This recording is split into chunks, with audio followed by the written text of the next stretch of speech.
Bom, vamos dar uma olhada então no livro de contos do Sérgio Faraco, chamado Dançar Tango em Porto Alegre.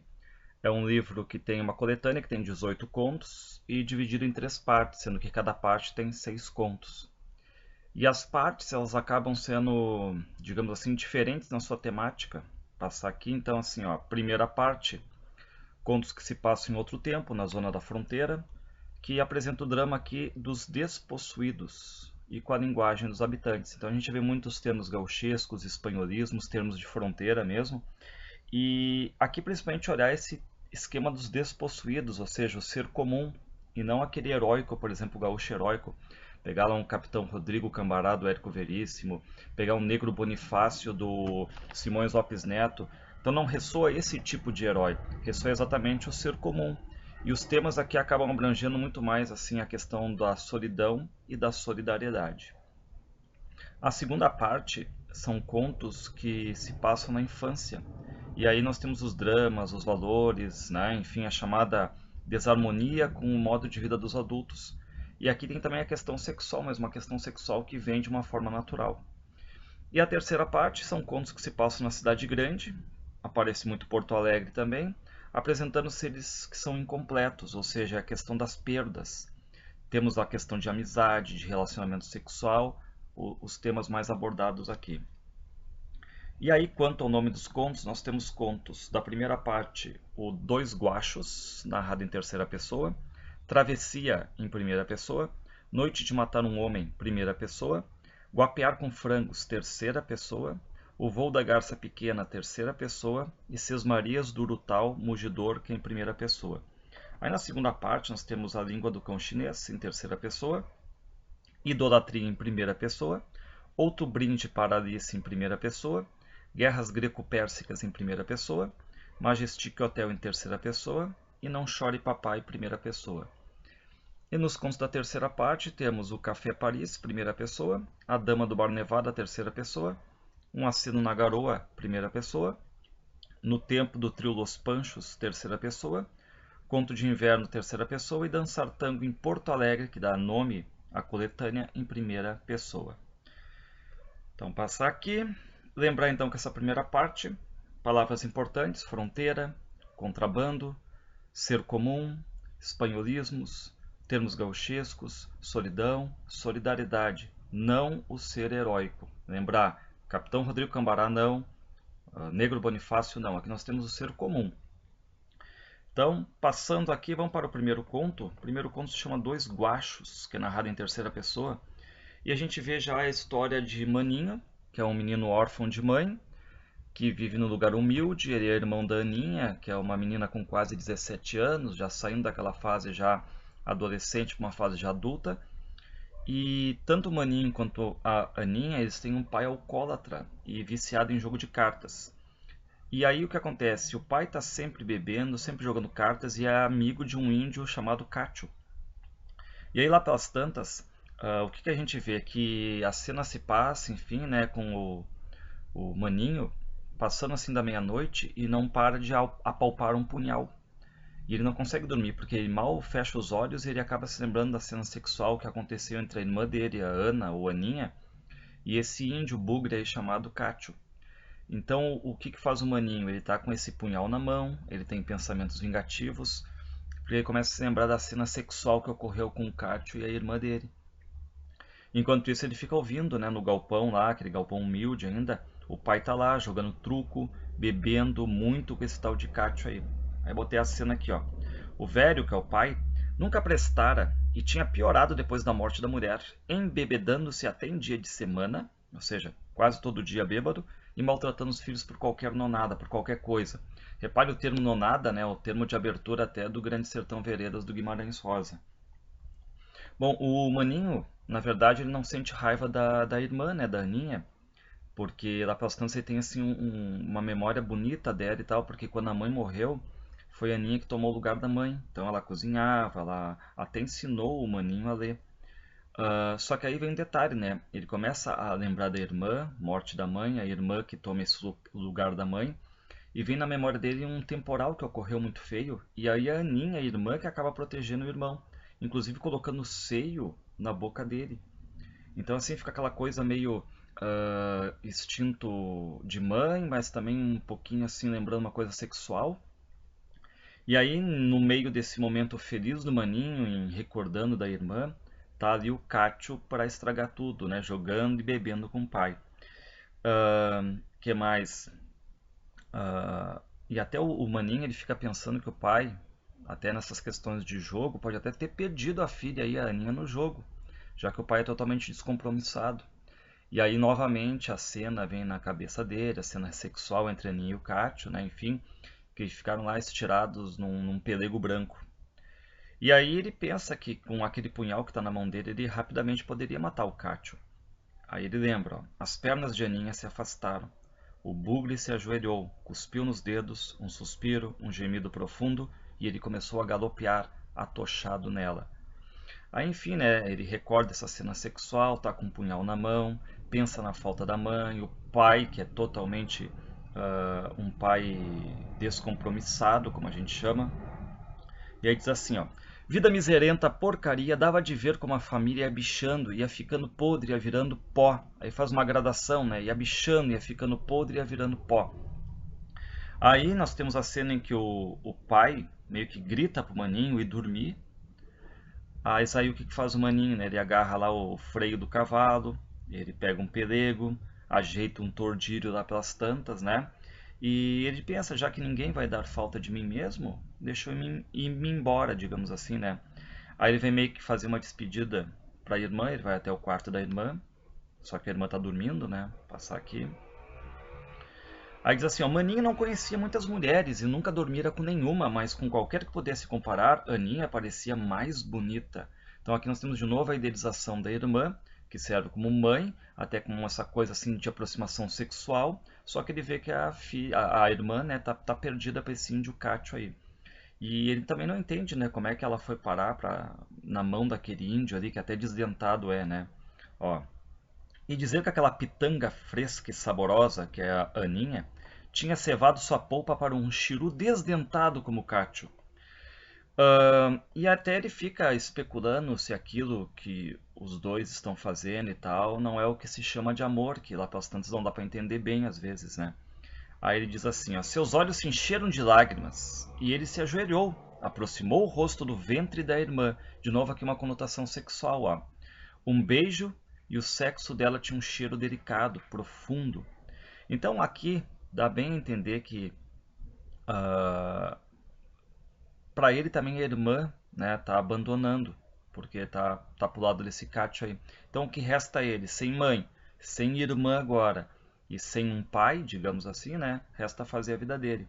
Aí o Maninho pega um pouco de roupa e resolve partir, né? Ele vai dizer um tirão até Itaqui. Depois, quem saberia? Ele acha que vai cruzar Rio Uruguai, cidades da fronteira, enfim, mas o que ele queria mesmo era conhecer outras pessoas. E ele até pensa, né, que talvez um dia ele volte, mas ele não vai voltar pelo pai, que é bêbado, gambá e tudo mais, né? E nem pela chácara deles ali. E nem mesmo por Aninha, tá?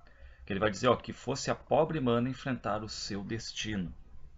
Então, qual a ideia que fica? Ó, voltaria sim para subir o cerrito de pedra nos fundos do campinho, para tirar uma flor na cruz da velha mãe morta, de quem agora mais do que nunca sentia tanta saudade. Então, conto aqui dois guachos, dois abandonados, podemos depreender que é a irmã abandonada, né?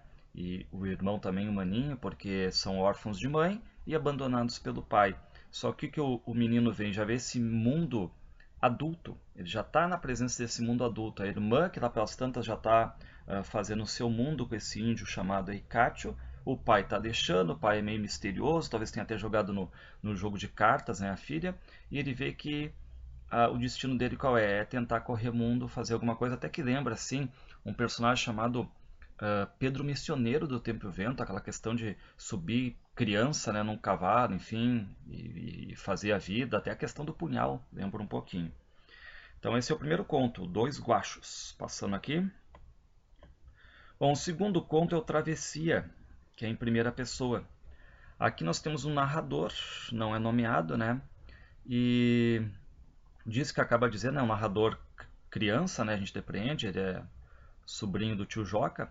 Ele acaba dizendo que foi de propósito que o tio Joca escolheu aquele dia de chuva, né? Porque era um dia ruim, tá aqui. muita chuva e tal, já fazendo na verdade um jeitinho de chuva, mas que seria bom para despistar, digamos, a guarda, seria um bom dia para fazer o contrabando. Então aqui nós temos o tema travessia de contrabando, né? Aí o narrador e o tio Joca vão ter um rancho juntar o André Vicente ali, né? E aí a dona Zaira prepara um carreteiro para os caras e tudo mais, né? Aquela reunião. E o tio Joca decide que o contrabando vai ser à noite mesmo. Aí o narrador, que é um menino, né, sobrinho e tal, ele fica observando o tio, ele meio que idealiza o tio também aqui. Então nós temos nessa parte alguns personagens que olham para outros nesses contos do Sérgio Faraco que idealizam outros personagens. Por exemplo, aqui nós temos o sobrinho que meio que gosta de observar o tio contar, o que ele faz e tudo mais. E o tio é aquele tio meio peitaço mesmo, né? Ele conta histórias de lutas que ele fez, né? De chibeiros, que são os contrabandistas contra os fuzileiros do Brasil. E aí então, o menino observando essas histórias e tal, né? Histórias do contrabando todo. E aí depois tem a hora da sesta, que é a hora do descanso. Aí depois eles acordam, o tio Joca foi lá, busca as encomendas do contrabando.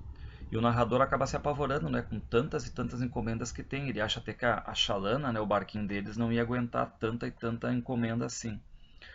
Aí a conversa recai sobre o tempo, se vem ou não chuva, e de repente desaba aquele temporal. E detalhe, o tio Joca fica muito feliz, né? Porque isso é bom para uma travessia legal no contrabando. Eles começam a carregar a chalana e também levam estrategicamente um cestinho com peixes. Só que aí quando começa, claro, a travessia, né? O tio Joca diz pro narrador, né, pro sobrinho, cuidar se tem uma luz vermelha do outro lado da margem, né, na zona que a gente chama na zona brasileira, na margem brasileira. E aí diz assim, ó, era o lanchão dos fuzileiros, que o tio chamava bote dos maricas, por causa do boné com rabinho da corporação. Então a gente vê o tio aí de novo peitudo, né, chega a folgar no bote dos fuzileiros, né. E aí a travessia vai se dando, o narrador e o tio começam a comer dentro do barco, tem uma chuva forte, né, a canoa está balançando e tal, e a encomenda ela começa a molhar um pouco. Tinha uma lona por cima, né? E aí eles começam a colocar outra lona por cima para não molhar nada, né? E qual é o detalhe aqui de novo? Aqui vai ressoar o personagem, não o heróico, mas de novo despossuído, ó. Fim de ano, véspera de Natal, uma boa travessia naquela altura ia garantir o sustento até janeiro.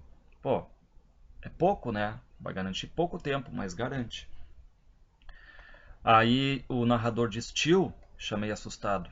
A luz vermelha se apagou. Aí, claro, o que vai acontecer? A luz ela reacende e eles já estão vendo ali as luzes até de Itaqui. Mas estava escrito: aquela travessia se complicava. A chuva foi arrefecendo e parou quando já alcançávamos o meio do rio. Passar aqui. Aí o narrador ele olha para a margem brasileira e de novo ele vê aquela luzinha vermelha. E aí começa um clima meio de tensão aí, né? Porque o tio Joca diz que não falta muito para eles chegarem. Aí o tio esperto já diz, ó, quieto. Eles, os fuzileiros, né? Eles vêm vindo. Mete a encomenda na água. E aí o que nós tínhamos nas encomendas, né? Ó, 3 ventiladores, uma dúzia de rádios, garrafas, cigarros, vidros de perfume, dezenas de cachemirs. Nosso tesouro inteiro mergulhou no rio. Nosso tesouro inteiro mergulhou no rio. E aí o que acontece? O tio, como é já esperto no contrabando, manda meter a encomenda na água e fica assobiando uma milonga, né? Enquanto que um holofote começa a mirar fortemente os dois ali, né? Dentro da chalana. E aí um diz, ó, um dos fuzileiros: Buenas, disse alguém atrás da luz. O que é que temos por aí? Aí o tio responde: um rio medonho, doutor tenente.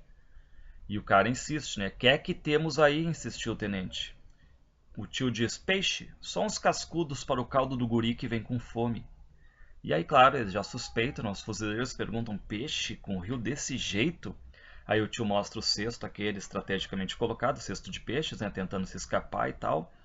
E aí até tem um fuzileiro que começa a rir, já mostrando que isso não vai colar, né? Bueno, venham daí que eu puxo essa chalana rio acima. Então os dois, né, o narrador e o tio Joca, eles passam e quando o narrador passa pelo tenente, o tenente diz, né? Pô, tão chico, tão pequeno e já praticando contrabando, hein? Essa é a vida. E aí o tio Joca reforça: essa é a vida, repetiu o tio Joca.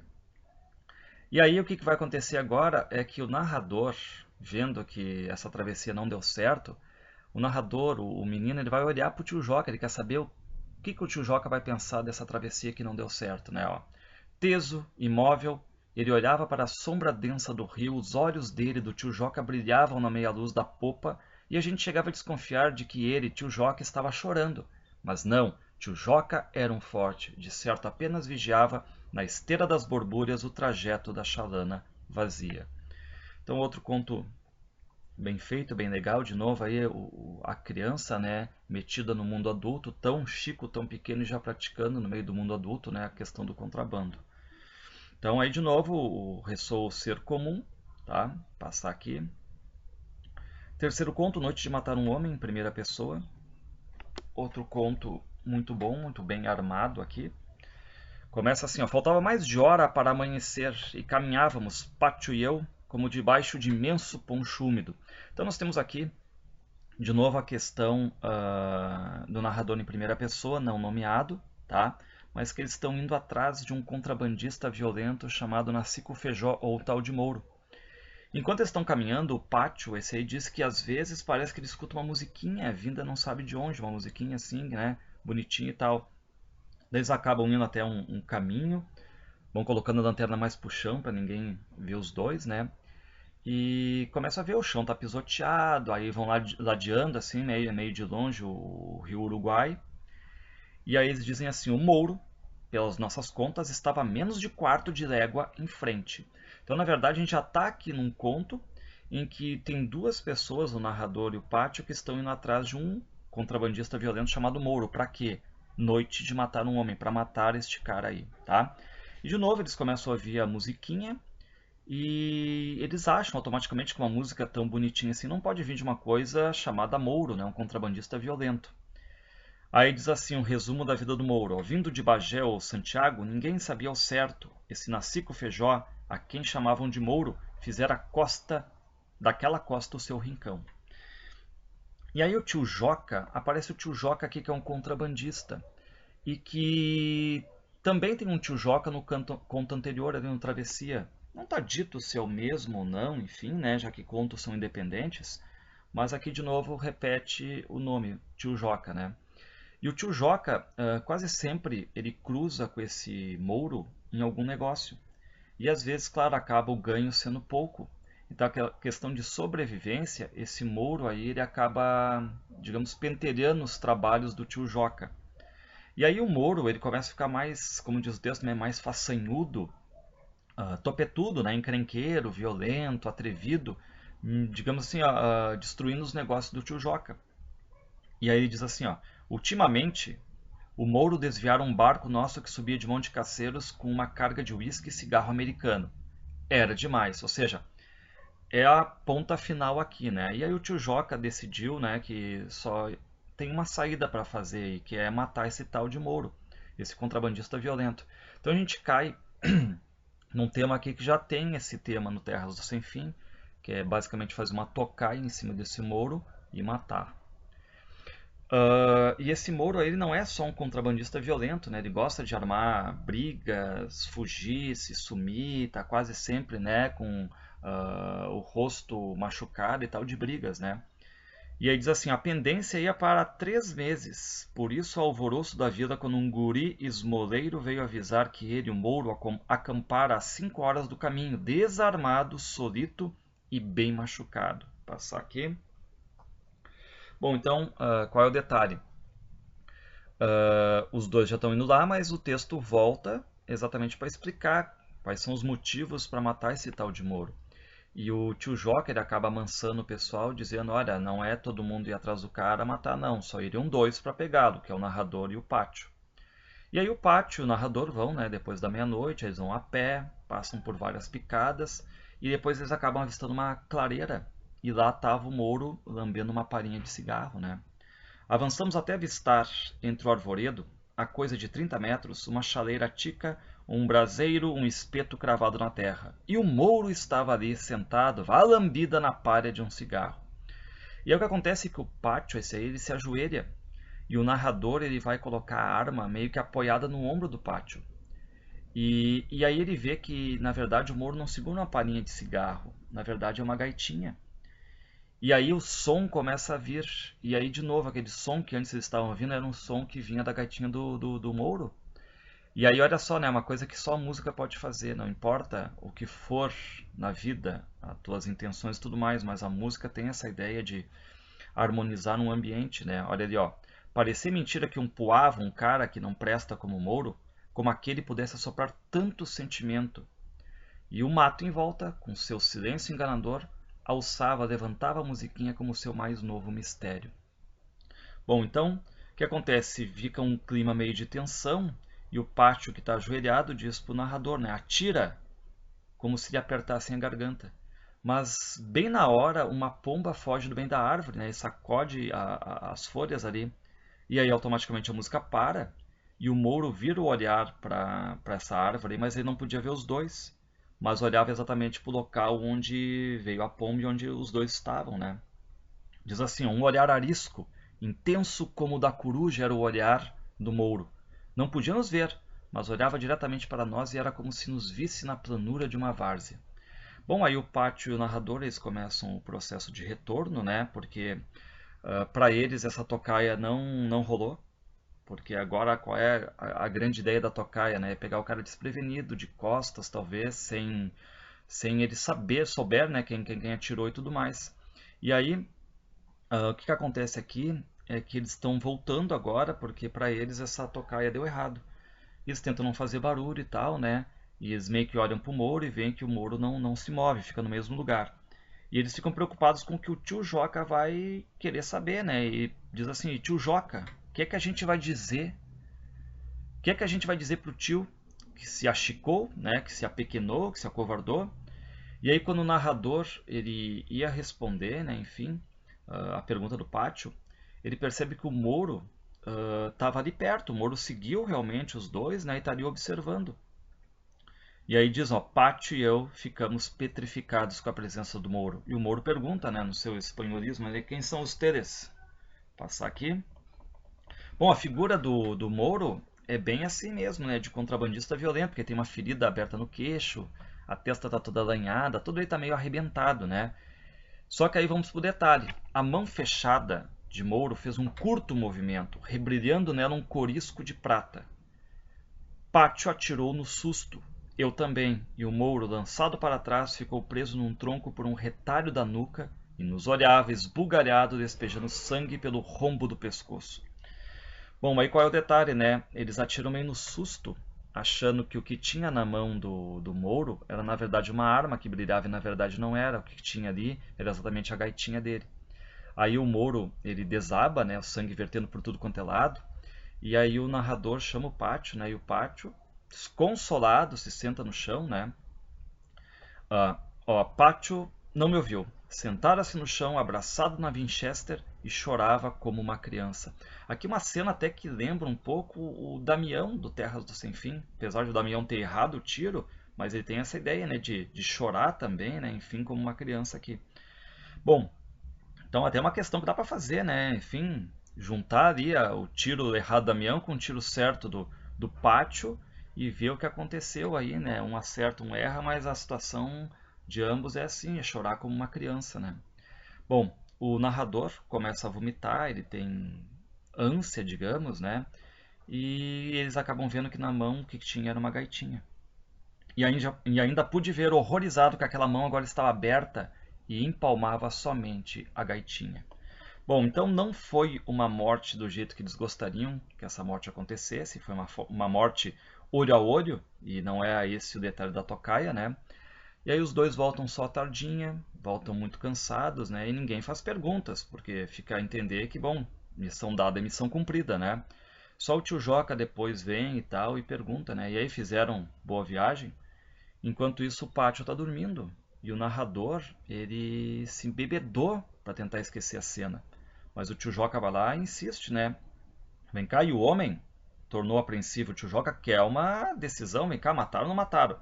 E aí o narrador termina dizendo, nem fez moça, ou seja, nem deu trabalho. Pude responder, segurando-me na porta, porque tá bêbado, né? Tio Joca, se tu tem barco em Monte Caceiros, pode mandar subir, porque esse cara, se antes te pentelhava, esse não te pentelha mais. Então, um conto muito bem construído, de novo aqui um conto de fronteira, um conto de tocaia, um conto de morte, um conto violento, mas assim, ó, muito bem construído pelo nosso Sérgio Faraco. Passar aqui. Bom, o quarto conto, minha opinião, da escrita é o mais lindo de todos, o mais bem trabalhado do Sérgio Faraco aqui, que se chama Guapear com Frangos. O título ele pode até não vender muito para, enfim, né, para nós aqui gaúchos urbanos e tal, mas na verdade é lutar com os corvos, né, lutar com a natureza, digamos. É narrado em terceira pessoa e começa assim, ó. Quando o tropeiro Guido Sarasua morreu afogado, aquele Lopes foi um dos que tresnoitaram o Ibicuí, rio abaixo e rio acima, na obrigação de não deixar corpo de homem sem velório. Então nós temos uma morte aqui do Guido Sarasua, morreu afogado. Vai ser quase uma epopeia para tirar ele de dentro desse rio Ibicuí. E aí eles decidem que ele tem que, lá pelas tantas, né, ter um enterro, um velório. Ou seja, temos aqui uma promessa feita por um Lopes que ele vai fazer agora esse velório aí desse Guido Sarasua. O que aconteceu é que teve muita chuva, né, em novembro, mas mesmo assim esse Guido Sarasua tentou fazer a travessia dele, né, e agora ele está morto. Encontraram a canoa de Borco presa nos galhos de um salgueiro, e assim começou o resgate em que figuravam aquele Lopes, e mais certo Honorato pescador, e mais um chacreiro e seu filho maior, e outros que não vêm ao caso. Bom, eles conseguem achar o Guido Sarasua, tirar ele depois de uns 3 dias, né? Ó, os homens laçaram o corpo e o trouxeram, deitaram-no em lugar seco e foram reunir-se ao longe para decidir se enterravam ali mesmo, tal o estado em que se encontrava, ou levavam a família. Qual é o primeiro detalhe? É que o corpo do Guido Sarasua está destruído, né? Os buracos dos olhos, enfim, né, tinham sido comidos pelos peixes, está todo ele inchado, está verde, decomposto, digamos, né? E aquele bafão de podre do cara ali a todo momento. E foi por isso que, num acordo que lhes pareceu decente e respeitador, resolveram que o morto não podia ser entregue aos bichos, sem os recomendos do padre e uma vela que alumiasse os repechos do céu. Passar aqui. Bom, então, é uma cena de morte, de novo, né? Um homem comum morreu ali, só que agora nós temos um conto de solidariedade. E aí começam a repartir todos os serviços, né? Quem vai fazer isso, quem vai fazer aquilo, e um tal de Lopes sobrou a ele levar o corpo morto de volta para casa. O que ele fez? Ele fez uma forquilha, né, para colocar o corpo e começar, digamos, a sua longa travessia. E ele já se sente mal, esse Lopes aí, só de amarrar o corpo, porque o corpo está podre, fedendo, né? E ele já vê que a viagem vai durar o que? Mais de 2 horas. E aí, até assim, a travessia, quando ele começa, ele para várias vezes para vomitar. Diz ele, ó, apeou-se, correu até um pequeno descampado e chegou já vomitando. Sentou-se por ali, arreliado consigo mesmo. Bom, esse Lopes aí, ele é tropeiro, né? E já tinha visto a morte, digamos, de 1000 maneiras já. E até que diz o texto, ó, não podia aceitar que numa viagem de paz viesse a ter enjoos de chininha prenha, né? Aí lá pelas tantas ele vê que, na verdade ele olha para trás, ele vê que a todo momento tem animais, né? Enfim, ele espanta um tatu, mas acaba chegando tarde, ó. Correu de facão em punho e aos gritos espantou o tatu que fuçava nos restos do tropeiro. Sempre chegou tarde. Feroz arranhador de caixões nos cemitérios campeiros, o rabo mole não poupara o Sarasua, saqueando pedaços do ventre, alguma carne do pescoço e da sobra cuidava o mosqueiro.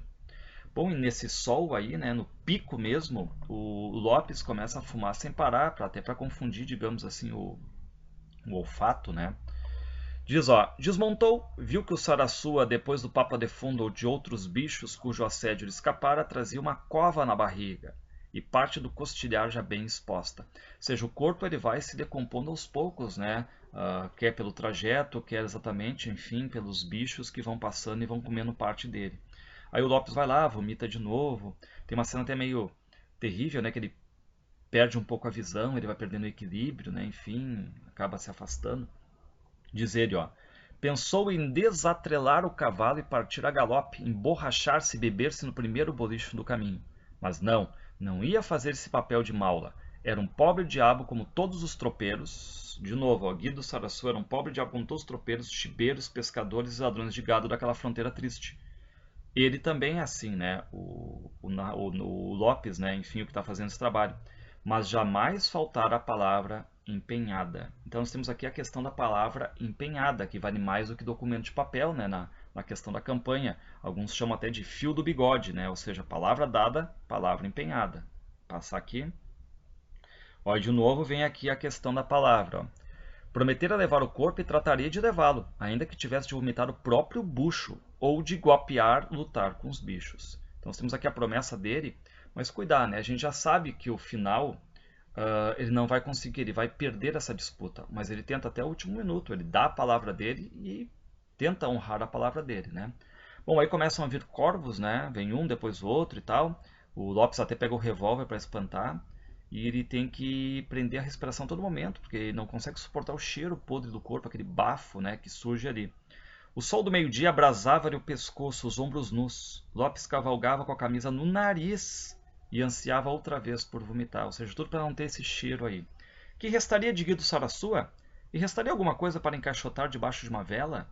E agora o Lopes também começa a fazer essa reflexão: será que vale a pena fazer um enterro com tão pouca coisa, né? Guido Sarasua era agora um par de pernas despedaçadas, um grande buraco negro das costelas para baixo, e ali se moviam, uns sobre os outros, em camadas, moscas, formigas, vermes e uma profusão de insetos.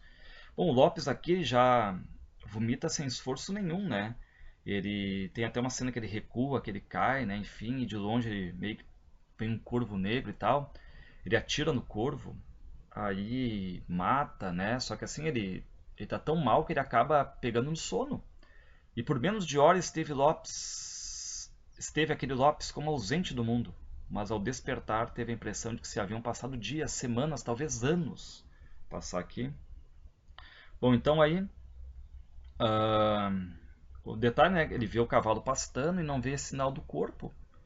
E aí o Lopes lembrou-se do galope que ouvira e pôde reconstituir a cena: o cavalo disparando, a forquilha aos solavancos, o corpo de Guido Sarasua sendo projetado e volcando no chão. E aí ele vai lá, procura o corpo, né? Vê o corpo todo destruído ali, fedorento, né? Enfim. No fim do mato, uma dúzia de aves disputava postas de carne escura e ele partiu para lá, cambaleando, o revólver preso nas duas mãos. Alguns corvos se balançaram naquele grotesco galope com que alçam voo. Os outros ainda se atracavam na carniça quando ele começou a atirar. Bom, o Lopes, ele pega, até uma cena, né, engraçada, ele pega um corvo na mão e quis matar o corvo pelo bico. Só que o corvo ainda consegue ferir o Lopes e fugir. E aí ele olha para o lado, já tem mais e mais, né? E vai dizer: o cerco se fechava. E Lopes, por caminhos tortuosos de seu pensamento, logrou suspeitar que o quê? Que os bichos tinham vencido. Né? E aí vamos encerrar o conto. O conto diz assim: ó, não se considerava derrotado ou covarde. Esse que é o detalhe, né? Apesar da palavra dada, ele não se considera derrotado ou covarde. Por quê? Porque ele vê uma questão aqui de lei da natureza. Né? Era lei.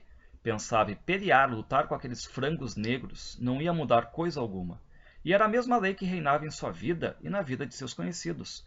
Todo mundo se ajudava, claro, mas quando alguém morria, os outros iam chegando para a partilha dos deixados. Peixes, moscas, tatus, ratos, aves carniceiras comiam o bucho, as coxas e os bagos de Guido Sarasua. Os companheiros levavam do morto uma cadeira, uma bacia, um par de alpargatas pouco usadas, um ficava com a cama, outro com a mulher, e a miuçária, como a ossada de uma carniça, ia se extraviando ao Deus dará. De que adiantava guapear com os bichos? Aproximou-se do corpo estraçalhado. De Guido Sarasua ainda sobravam algumas carnes protegidas pelas costelas e outros ossos maiores. O bastante ainda para um bando de urubus famintos. Desembainhou o facão. E aqui uma das cenas bonitas, né? Ele puxa o facão, olha para o resto de que tem do amigo ali e diz: me desculpa, índio velho, mas eu tentei ao máximo que pude dar a palavra empenhada, mas enfim, brigar, lutar com esses frangos, enfim, é impossível, né? E como quem parte uma acha de lenha, curvou-se sobre o Guido Sarasua e abriu-lhe o osso do peito ao meio. Ou seja, naquela ideia de que, ó, vinde aves carniceiras, garis, digamos, né, e façam seu trabalho. Eu tentei até o máximo. Lindo conto, muito bem escrito, ó, perfeição, né? Parabéns aí ao Faraco por essa belíssima obra da literatura. Vou passar aqui. Bom, aqui nós temos O Voo da Garça Pequena, um conto narrado em terceira pessoa, e diz assim: ó, pela segunda vez cruzava o rio naquele dia. E aí nós temos um tal de Lopes, que é contrabandista, Detalhe, né? No conto anterior aparece Lopes. É o mesmo Lopes? Não sabemos. Contos são independentes. Mas aqui repete o nome do personagem, né? E esse Lopes aí, esse é um contrabandista que traz farinha para padeiros de Itaqui. Ele acaba entrando num prostíbulo, lá numa casa de prostituição chamada La Garça, que é de uma tal de Dona Cocona. E ele entra lá, fala com ela e tal, né? Enquanto isso, o Chinaredo, né? Enfim, as gurias, as prostitutas ali, né? Do prostíbulo, elas tinham ido fazer compras, então elas só voltam mais tarde, então só tá a Dona Cocona ali. E ele fica trovando com ela, conversando ali, né? E a Dona Cocona fazendo pão. E depois o Lopes, quando ele já está pensando em ir embora, surge uma mulher que ele não conhecia, diferente, mais magrinha e tal, uma tal de Maria Rita. Então esse é o detalhe, né? Surge essa Maria Rita aí. Cocona fez roncar o mate e cabeceou para o corredor. Aquela era nova na casa. Maria Rita tinha sido mulher de um posteiro em Maçambará e o deixara para fazer a vida. Metida a ideias, ó, o detalhe aqui, né? Como é que é catalogada essa Maria Rita aqui? Metida a ter ideias, mas no fundo uma boa pessoa. Não era certo que ficasse no Lagarça, pois se dizia que o marido era violento e não se conformava com a separação. Bom, aí a Maria Rita entrou, voltou agora, né? E aí a dona Cocona apresenta o Lopes, diz que o Lopes é o homem dos contrabandos, né? Que traz rádios e tudo mais. E a Maria Rita automaticamente ela já encomenda um rádio. Mas qual é o detalhe, né? A velha, a dona Cocona, interveio. Maria Rita não devia comprar rádio agora, sem saber se ia ficar no prostíbulo, na casa, né? Mas a Maria Rita diz que paga, não tem problema, né? Que ela quer de qualquer jeito um rádio. Então eu quero. Para quando o senhor pode trazer? Bom, o Lopes diz que pode buscar na próxima semana, né? Nessa ele está metido com contrabando de farinha. E aí o que faz? A dona Cocona, ela dá metade do dinheiro pro Lopes, tá? Para pagar esse rádio aí. E ela acaba saindo. E ela deixa os dois, né? O Lopes e essa Maria Rita aí sozinhos. Enfim, para questão sexual. E aí a Maria Rita, ela vai pro quarto, enfim, né? E ela pergunta se o Lopes tem algum caso com alguma mulher do prostíbulo e tal, né? E ele diz que não. E aí até ela vai dizer, ela vai entrar na vida pessoal, né? Ela vai dizer assim, até melhor o senhor não ter ninguém mesmo, né? Porque eu fui casada e não deu certo, né? Ela vai dizer assim, ó, pois é, tornou ela, um caso antigo de papel passado e tudo, e não deu certo. Me separei faz pouco. E interrompeu-se e esfregou as mãos. Ele me surrava, batia, não me deixava conversar com ninguém, ciumento. Passar aqui. Bom, o que a gente vê aqui exatamente é uma diferença já, porque a Maria Rita não é simplesmente uma prostituta que vai, sei lá, baixar as calças e tudo mais, aquela coisa toda, e vai partir para o ato sexual. A Maria Rita é uma mulher que começa a exercer reflexão, ela pensa na vida, né? Como diz o texto, é uma guria de ideias. E aí, lá pelas tantas, ela acaba até perguntando, né, pro Lopes, né, o que ele acha de surrar a mulher. E o Lopes diz, olha, bater em mulher, se é para traição, ok, mas se foi por nada, daí ele não acha legal, né? Daí a Maria Rita diz, olha, mulher, tendo um homem bom, é parceria para tudo. Aí ele vai dizer, né, ó, eu, por exemplo, já vou para mais de semana no seco sem mulher, só ombreando farinha, remando e dormindo. Isso dá nos nervos ficar sem sexo. Qualquer dia me atraco numa ovelha, né? E ela, credo, ela riu. Então aqui tem até a questão, né, enfim, do barranquear, zoofilia, né, enfim, os caras aqui da fronteira. Bom, daí a Maria Rita, ela começa a mostrar que ela é mesmo uma mulher de ideias, né, exatamente diferente dessas gurias que estão ali no cabaré. Daí ela diz, ó, eu já ouvi falar, disse num tom incerto, que mulher também faz outras coisas, né? Enfim, não é só questão sexual aqui. Aí o Lopes diz, por supuesto, quis logo concordar. Só que ele acaba falando o básico ali, né? Do que ela não tá esperando esse tipo de comportamento dele. Ele vai dizer o que ele acha, né? Ele diz assim, ó, elas cozinham, remendam, plancham, dão cria, imaginam o que ia ser da gente sem elas.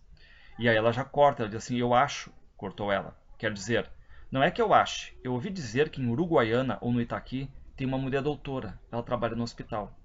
E aí o Lopes meio que se espanta, né? Mulher doutora? Virgem, né? Bom, o Lopes não acredita, né? E ele acaba até meio rebaixando, diz que deve ser ajudante apenas e tal, né? Rebaixando mesmo o cargo de uma mulher aqui, mas a passar aqui, né? E aí a Maria Rita, ela dispara, ó, por isso que eu quero rádio, tornou ela, com os olhos muito abertos. Com rádio a gente fica sabendo o que acontece no mundo, em Porto Alegre a gente pode ter ideias. Só que o Lopes, de novo, né, o mundo do Lopes não é esse de ideias. O que ele vai dizer? O mundo que eu sei, Maria Rita, é o rio aí. A farinha que eu trago, a dona Cocona, a freguesia, esse é o mundo. Aquilo que a gente enxerga, sente, como isso aqui, e pôs a mão entre as pernas. Ou seja, ele bota a mão no sexo, digamos, né? E a Maria Rita vê que não vai ter muito papo com ele, que a questão mesmo está caindo para onde? Para o sexo. E ela acaba dizendo, né, onde é que é o quarto, onde é que eles vão então transar. Só que o Lopes sente um baque, ele não consegue meio que se levantar do banco. Enquanto que ela já tinha lá entrado e tal, deitada na cama, e fica com a porta aberta, né? Daí ele vai, levanta, com meio com a consciência até pesada, vai tirando a roupa, mas aí ele diz assim, ah, não é assim e tal, né? Ah, não tô legal. E ela diz assim, ah, mas faz de conta que eu sou tua mulher e tudo mais, né? Mas o Lopes diz assim, não, mas não é bem assim, né? E aí ela pergunta se ele não quer transar, e ele diz que não, que estão esperando por ele, que ele está atrasado, né? E ela até diz, não, mas tu pode se atrasar um pouco, sem problema nenhum, né? Mas ele não quer. Outro dia, a questão sexual, quando eu trouxer seu rádio.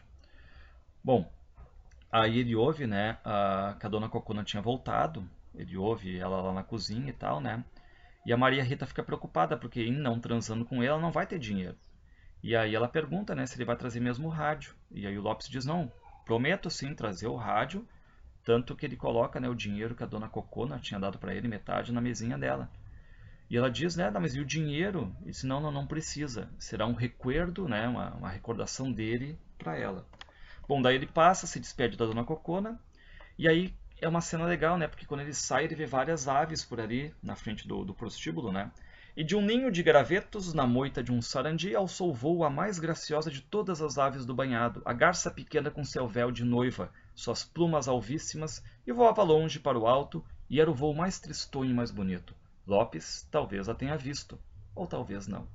Bom, esse é um conto muito legal, é um conto que mostra que a Maria Rita não é igual a qualquer mulher, uma mulher de ideias, tanto é que ela consegue se agigantar nesse texto e apequenar, digamos, o Lopes, né? Que o Lopes fica até com uma vergonha terrível e uma pena, na verdade, ele fica com até pena dela, né? Ver uma mulher com sonhos, com ideais e tudo mais, não transa com ela e promete trazer esse, né, esse rádio para ela aí. E a questão final aqui dessa ave, dessa pequena garça, né, o voo da pequena garça é referente a essa Maria Rita aí, o título bem metafórico, bem feito também. Vou passar aqui. E o livro se encerra com as Sesmarias do Urutau Mugidor, narrado em primeira pessoa. E o que nós temos aqui? Nós temos um narrador que é um escritor, que ele está indo de Porto Alegre para Uruguaiana.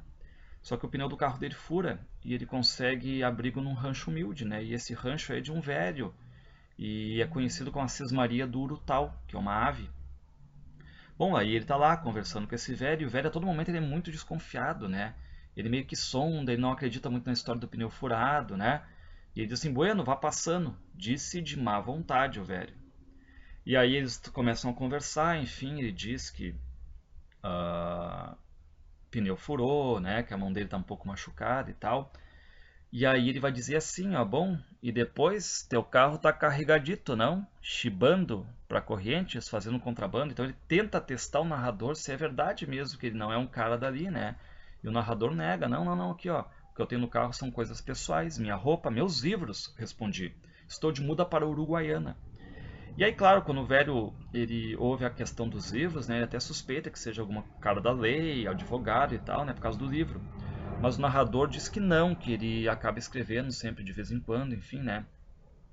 E no meio dessa história aí, no momento que o velho começa a ver que o narrador não é, lá pelas tantas, um cara ali perto, né? Enfim, um contrabandista, alguma coisa nesse sentido, começa a ver entre eles uma espécie de confiança, tá?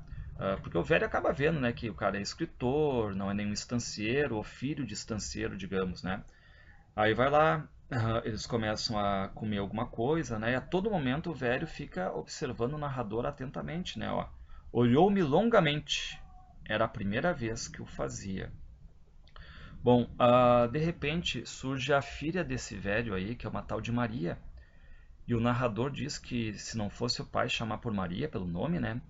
Ele ia achar que era um menino, porque os cabelos estão muito curtos, não tem quase sinal nenhum de seio, né? Uma roupa meio masculina. E aí, na verdade, a Maria, né, ela vai fazer um curativo na mão do narrador, que tinha cortado no macaco do carro.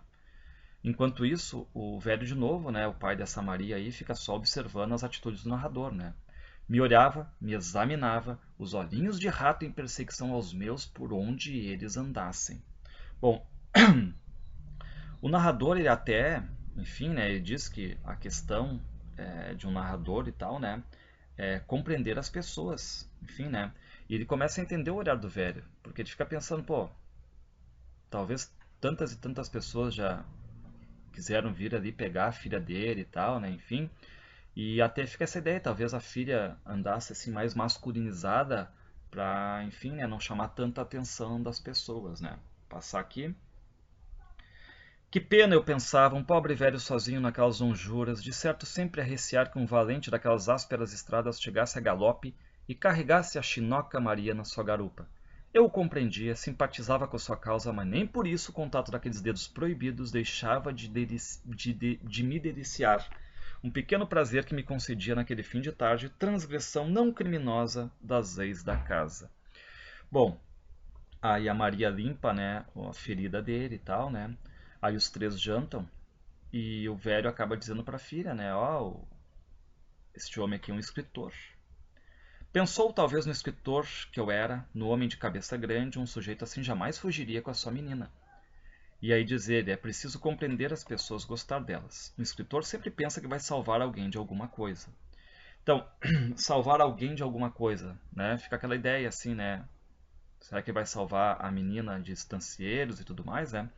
E essas palavras, todas elas aí, elas vão dando uma espécie de gosto pro pai, né, pro velho, dá aquela confiança. E a filha, a Maria, começa a lançar muitos olhares pro narrador, e o narrador logo nota isso aí, né? Ó, algo muito forte palpitava dentro dela, uma ansiedade, um desejo oculto, uma súplica feroz, e tudo de algum modo parecia estar ligado à minha pessoa. Passar aqui. Bom, daí o velho começa a contar a história das estâncias e tal, né? Fica feliz, tem confiança no narrador, até algo que ele não fazia mais, ele vai lá e busca uma garrafa de cachaça, tá? E qual é o detalhe aqui, né? Depois ele vai chamando o narrador, esse escritor, de compadre, ou seja, uma total confiança. E aí, enfim, vai bebendo, bebendo, o velho continua a contar mais e mais histórias, né? E ele acaba revelando que um tal de neto de um querenciano aí, né? Enfim, um neto de um cara chamado querenciano, tentou pegar a filha dele, a Maria. E aí não conseguiu, e daí o que ele fez, né? Judiou, marcou a coxa da guria com um guaiacaço, né? E aí diz o velho, já cavei a sepultura dele, rosnou o velho, as mãos crispadas de violência. Bom, o que que acontece, né? O velho, de tanto que ele bebeu, ele tomba, tá bêbado, né? E o narrador e a Maria vão acabar colocando o velho numa cama. E qual é o detalhe? A Maria, ela revela que o pai já não bebia nunca mais assim, né? Ó, ele nunca bebe. A última vez foi quando a mãe morreu. Ou seja, dá a ideia aqui de que o velho, ele realmente está feliz, né, com a presença do escritor e que teve total confiança nele. Uh, e parece até esse escritor assim o mesmo daquele conto que depois a gente vai ver, né, que é da terceira parte, o Conto de Inverno. Parece que o narrador ele precisa experienciar algo, passar algum limite para ter alguma história boa para narrar. Então ele precisa viver essas experiências, né? Enquanto então tá lá o velho, né, deitado, bêbado, enfim, em sono profundo ali, né? A Maria começa a lavar a louça e o narrador é ele agora que coloca os olhos nela. Antes ela nele, agora ele nela, né? Estava interessado nela, queria saber alguma coisa a seu respeito, compreender aquele momento em que, como alucinada, me cravara os olhos. E ela diz, ó, vou fazer a cama do senhor perto do fogão. Bom, o que que ele pensa, o narrador aqui, né? Que ele pode estar trazendo desgraça para ali, porque o velho tinha bebido por ele, né? Enfim, aí a Maria traz a caminha, o catre, né? E tal. A Maria tá feliz e ela diz assim, ó, vou atiçar as brasas, posso? O pai vai ficar contente de saber que o senhor dormiu aqui. Então, de novo, né, já tem a questão aqui de ficar contente com a presença do narrador. Passar aqui. Sorriu de novo. Seus olhos não cessavam de buscar os meus. Bom, daí ela vai falar sobre uma tal da ave urutau, que o nome da sesmaria é sesmaria do urutau mugidor, né? E esse detalhe, esse Urutau aí que está o segredo do conto, né? Ele tem um canto triste, parecido com o mugido do boi, né? Enfim, parecido até com pessoas gritando. E ela vai dizer: o senhor sabe, aqui de noite a gente ouve o Urutau, parece o gemido de um boi morrendo. Então ela já diz, né? Aí lembrando, né, o urutau, ela é uma ave noturna, tem esse canto que lembra um boi mugindo e tal, mas qual é o grande detalhe? O urutau, ele é uma ave protetora das virgens contra os sedutores. Tudo a ver com o conto. O urutau é o símbolo de proteção. Daí lá vem a Maria, ela tapa o buraco, né, enfim, para não entrar nenhum barulho. E aí ele diz assim: "Ah, isso é importante, não vamos deixar entrar nenhum ventinho". E ela diz: "Nem o canto do urutau". Qual é o detalhe? Não vamos deixar entrar o canto da virgem das da virgem das desculpa, do protetor das virgens, né, contra os sedutores. E aqui já tá meio que explícito, né, que ele quer algo a mais e que ela também quer algo a mais, tá? Porque ela não quer ouvir então esse canto ainda da ave protetora das virgens, né? Bom, aí o narrador ele toca o queixo dela, uma tentativa clara de um beijo, né? Mas ela sai assim, afugentada, amedrontada, e ela corre em direção ao quarto do pai. E o narrador se deita naturalmente, pega um cigarro e tal, né? Se tapa com pelego, começa a ouvir a chuva lá fora. Só que de repente o que acontece? Ela vem, né? Ela voltou devagarinho e no escuro se deitou comigo. Estivera chorando, claro, e ainda fungava um pouco. Então, quer dizer, a questão aqui dela talvez, né, pensar, ter essa consciência dela, mas acaba agora indo exatamente encontrar o narrador, né? Ouviu o urutau? Perguntou num sussurro. E aí ele vai dizer: não era urutau nenhum, era um boi, eu disse, e achei que nossa noite estava começando muito bem. Ou seja, qual é a ideia que fica aí, né? Ele diz: não era urutau nenhuma, não era nenhum protetor, nada, né? Era um boi. Ou seja, esquece isso e vamos aproveitar. E achei que nossa noite estava começando muito bem. Então, um conto bem trabalhado, sugestivo também, tá? Lembrar aqui que quando ele fala que ele é escritor, o velho também pergunta, né? Ah, coisas como o Jaral e tudo mais, então dá a entender que o narrador conhece várias histórias, ele também, tanto é que eles ficam contando histórias depois, né? E cai, digamos, o narrador cai nas graças do velho e da filha Maria, tá? Questão de confiança quase aqui. Passar. Bom, para encerrar então, só fiz um balanço aqui das características dos contos dessa primeira parte. Contos que basicamente se passam numa zona da fronteira, drama dos despossuídos, essa linguagem dos habitantes aí, né? Enfim, os espanholismos, os termos gauchescos, ressoa o ser comum e não o ser heróico, questões de solidão e solidariedade, questão do contrabando e também algumas crianças aí vivenciando um mundo adulto, já sem a sua infância e adolescência, basicamente, mas já em um mundo adulto, ok? Fechamos até depois então com os contos da segunda parte.